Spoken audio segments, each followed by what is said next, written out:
एकादशी व्रत कथा। द्वापर युग के आरंभ में महिष्मती नाम की एक नगरी थी जिसमें महीजीत नाम का राजा राज्य करता था। लेकिन पुत्रहीन होने के कारण राजा को राज्य सुखदायक नहीं लगता था। उसका मानना था कि जिसके संतान नहीं हो उसके लिए ये लोक और परलोक दोनों ही दुखदायक होते हैं। पुत्र सुख की प्राप्ति के लिए राजा ने अनेक उपाय किए, परंतु राजा को पुत्र की प्राप्ति नहीं हुई।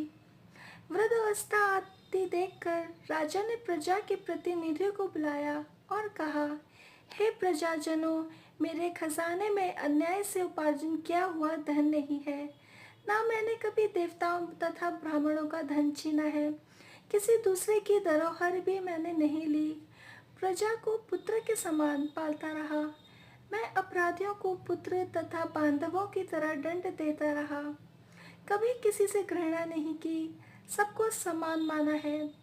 सज्जनों की सदा पूजा करता हूँ। इस प्रकार धर्मयुक्त राज्य करते हुए भी मेरे पुत्र नहीं है, सो मैं अत्यंत दुख पा रहा हूँ।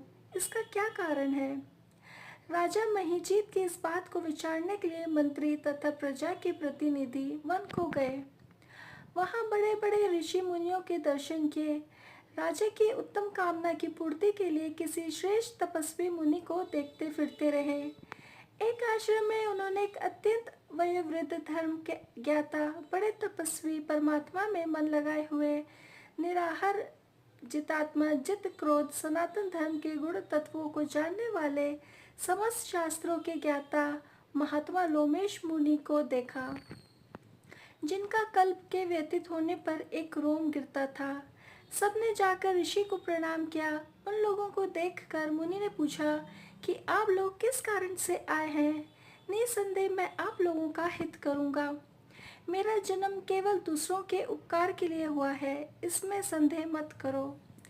लोमश ऋषि के ऐसे वचन सुनकर सब लोग बोले, हे महर्षि, आप हमारी बात जानने में ब्रह्मा से भी अधिक समर्थ हैं, अतः आप हमारे इस संदेह को दूर करिए।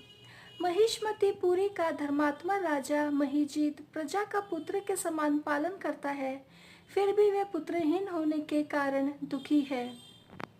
उन लोगों ने आगे कहा कि हम लोग उसकी प्रजा हैं, अतः उसके दुख से हम भी बहुत दुखी हैं। आपके दर्शन से हमें पूर्ण विश्वास है कि हमारा ये संकट अवश्य दूर हो जाएगा, क्योंकि महान पुरुषों के दर्शन मात्र से अनेक कष्ट दूर हो जाते हैं।